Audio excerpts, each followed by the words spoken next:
Hello everybody, welcome to a brand new episode of Wednesday's show, and that is not TLF, that is on Cooldown, the weekly WoW news show, which tends to get a little bit late because I think all the changes and news will happen this Friday.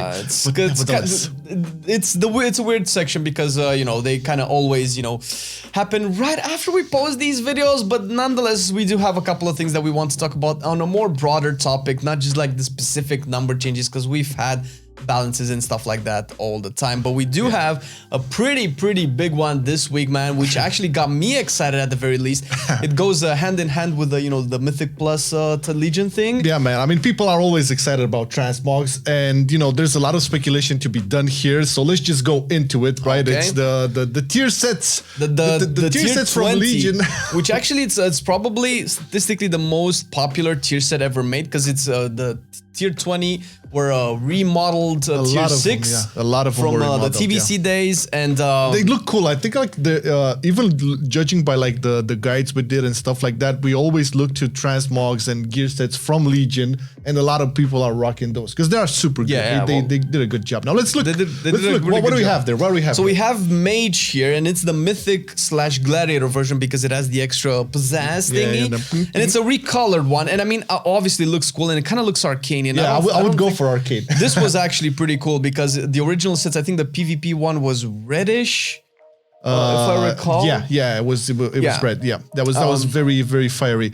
We have the Mage one, which is. And we also awesome. have the Paladin. This is, and I know this is something that you'll be excited about. Oh yeah, you've been know asking it, man. for this color scheme for a long time: the blue and the gold and the silver. Yeah. All right. Listen. So in terms of like transmogs for paladins, you know, I loved the Legion ones, all of them. Now the ones I really wanted, like from the raids, didn't really have like my personal color scheme, right? But this one is 100% what it needs to be. I and totally there's agree. like only 2 sets that have been determined. I'm expecting a lot more. That's probably gonna be for all of the classes, but here's why I'm excited about this, because clearly whenever they announce the Legion Mythic Plus time walking thing, which is probably gonna be like only for like 1 week. I mean, it's fine, but the fact there's a couple of good things that are kind of, you know, foreshadowed with these leaks is that, first of all, we're gonna have tiers customization options, basically cosmetic rewards for the Legion M+, which is actually pretty good because I'm tired of more anima and I'm tired of other stuff. I just want cosmetics, and that's pretty fine. The fact that they're tier sets means that they're not steering away from the tier set conversation, because we know they didn't want to do tier sets for like years now, and that we've been kind of pushing them into that direction. And the fact that what do you mean, man? What about shards? All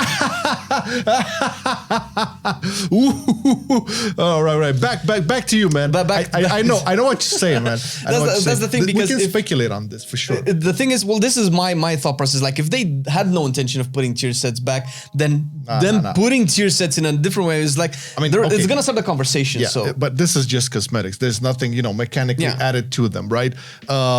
Going into this, we can 100% at least wish that 9.2 will have like the proper tier sets. Because remember, we talked a lot in our podcast and previous news shows that when Ian had the interview with Preach, he mentioned that the tier sets that are going to come are going to be a little bit different than what we used to. And there was this whole idea about Covenant tier sets and shit, which nobody wants. So if we're looking at this right now, how they look, and you know, feed off of this, then maybe we are getting in 9.2 the proper tier sets. That's a very good point. What are the proper tier sets, man? Because if you really think about it, bonuses are all over the place. We don't have spec-specific bonuses, which are what people actually complain about, mostly with the conduits as well.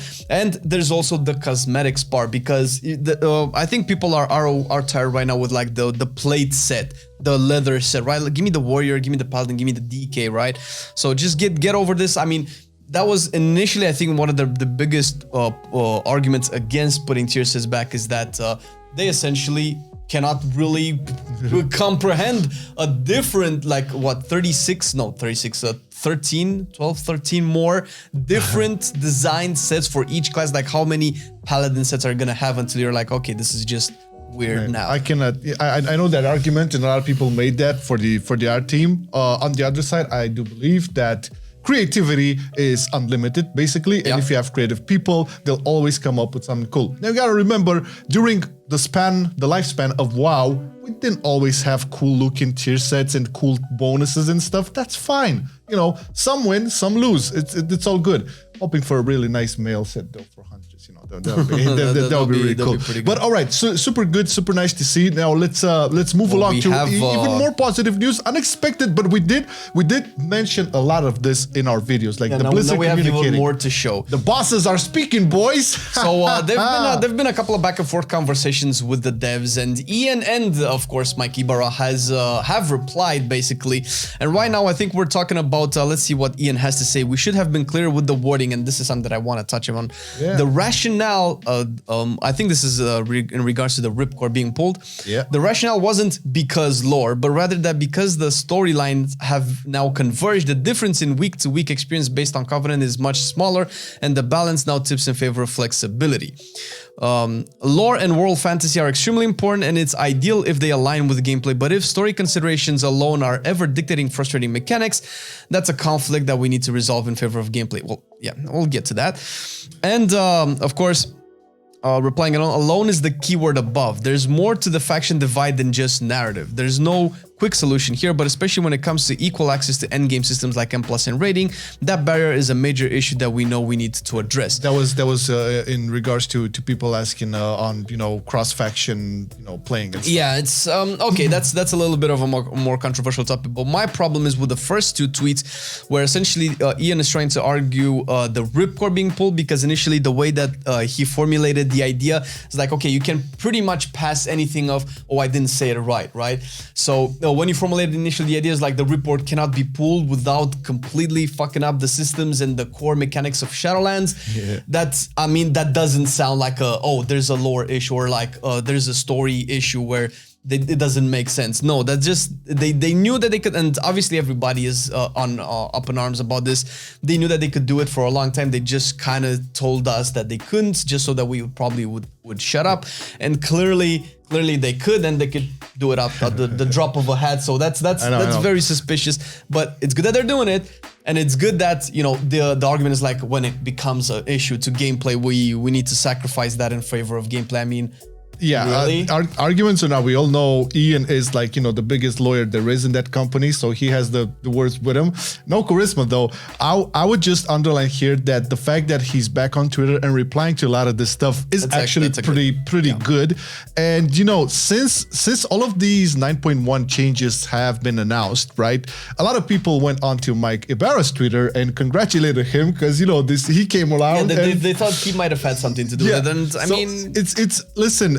It's great. I mean, I had the same sentiment. I replied to a couple of his tweets, not congratulating him, but congratulating him for the position, not necessarily for him being responsible. But I watched some streams. It was pretty cool. Yeah, he's playing that warrior, baby. Yeah, wrecking keys, man. I know. But that's the thing. He seems really down to earth, really cool, really open on communication.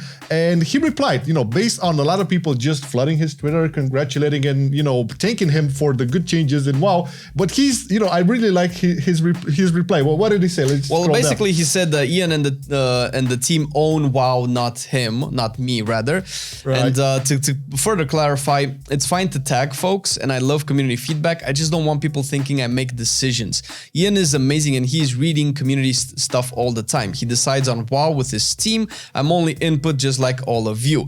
That's actually really cool, because when I watched him stream, it felt like I was watching literally a player. Like I told, like 5 minutes, I kind of forgot that he's actually the president, or the co-president, rather. It's so weird because he's the co-leader, okay, not president, co-leader of said company, Blizzard, and he gives the vibe that he's one of us. I know this is a cliche term, basically, because one of us, but he plays WoW a lot, and he streams it. Check his stream. It's pretty cool. And yeah, he also receives like subs and donations and stuff, which he gives out everything to charity for kids and stuff, which is really cool. That's pretty cool. I don't think Blizzard ever had a person like this. So regardless on what you think, corporate ass bullshit, capitalism is the baddest thing in the world, whatever.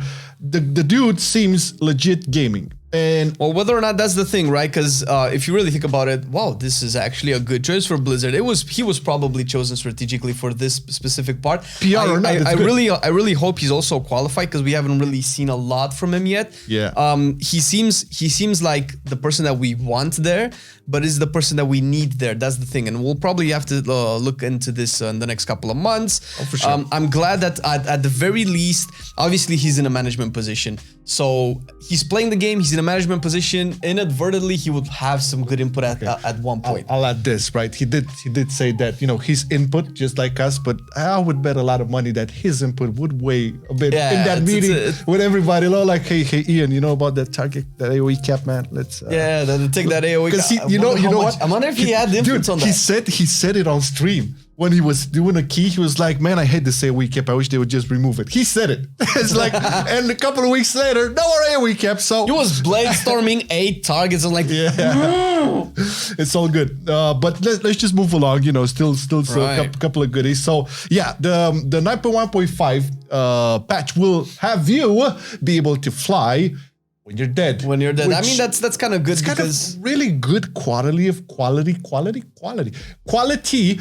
life improvement. Because I remember, especially while leveling or farming, renown and anima and shit like that, when things really got hectic and I died, man, the walk up until the corpse was just ridiculous. Yeah, and flying is so cool. The zone is so it's very contrived and so vertical all that stuff. So it's kind of hard to get. Like I always found it a little bit strange. It's like why can I fly while I'm a ghost? Okay, I get it. The corpse is just really placed.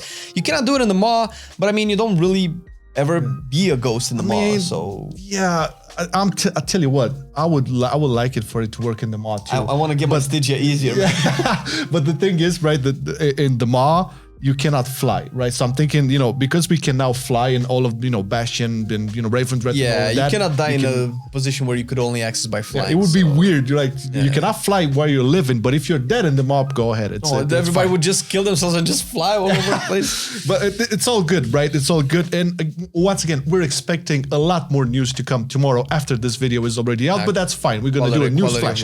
Quality of life. Quality of life. See? And speaking of, man. Yeah. Scroll it up. Scroll. More. Okay. More. Up until even more. Yeah, that's it. There you go.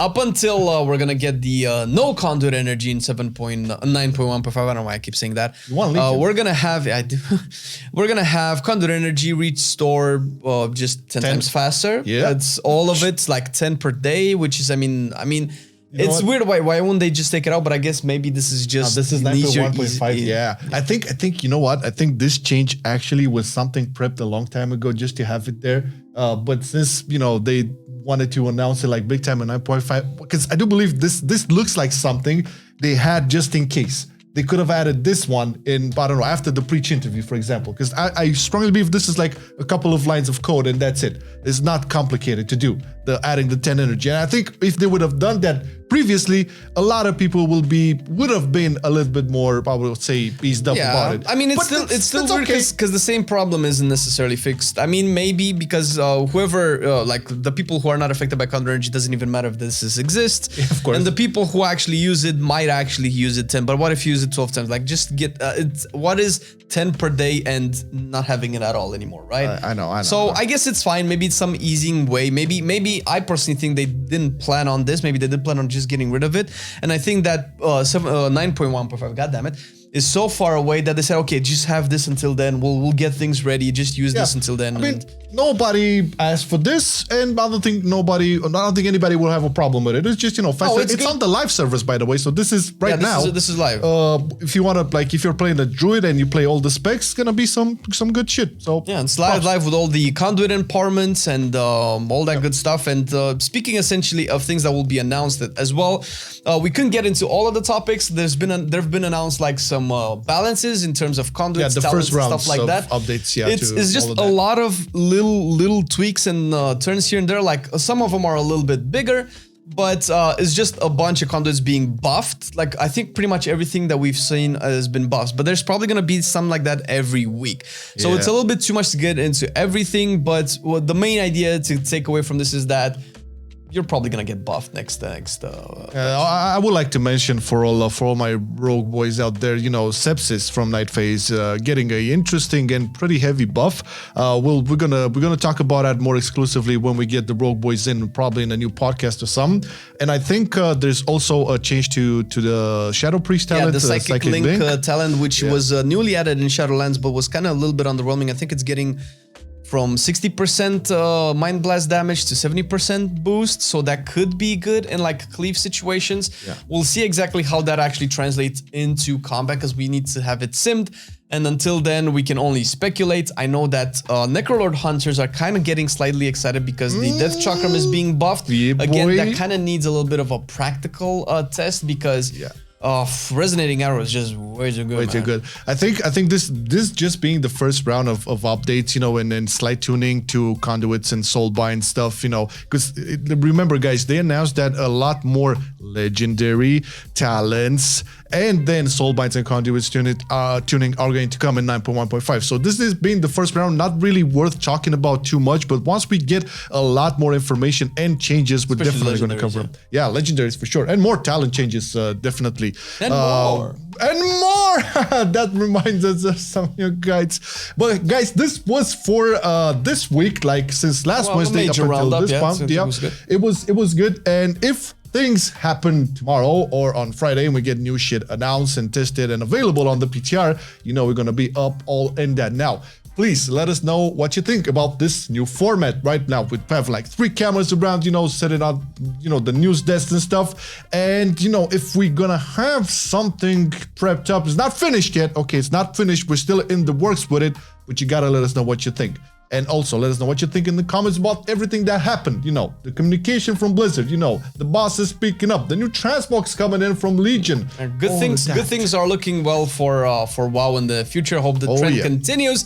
And of course, we cannot end the episode without thanking our patrons for supporting. Thank you, Patreons. The MVPs. Thank you very much for supporting. All of this is possible with your help, of course. And dear viewer, if you like what we're doing here, you want some? You can check the link down below. And there's the Patreon link and a bunch of other stuff that might be interesting for you. So, yeah.